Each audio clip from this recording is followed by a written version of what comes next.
నిజామాబాద్ జిల్లా దగ్గి అటవీ ప్రాంతంలోని రోడ్డుపై చిరుత సంచరించడం కలకలం రేపింది. 44వ జాతీయ రహదారిపై వాహనాలు వెళ్తున్న సమయంలో చిరుత రోడ్డుపైకి వచ్చింది.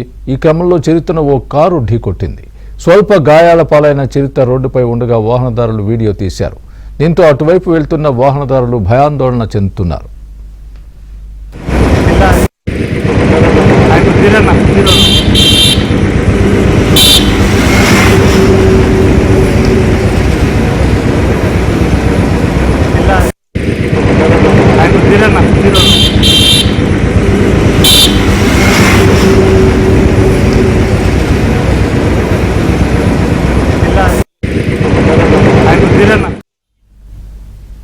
నిజామాబాద్ జిల్లా దగ్గి అటవీ ప్రాంతంలోని రోడ్డుపై చిరుత సంచరించడం కలకలం రేపింది. 44వ జాతీయ రహదారిపై వాహనాలు వెళ్తున్న సమయంలో చిరుత రోడ్డుపైకి వచ్చింది. ఈ క్రమంలో చిరుతను ఓ కారు ఢీకొట్టింది. స్వల్ప గాయాల పాలైన చిరుత రోడ్డుపై ఉండగా వాహనదారులు వీడియో తీశారు. దాంతో అటువైపు వెళ్తున్న వాహనదారులు భయాందోళన చెందుతున్నారు.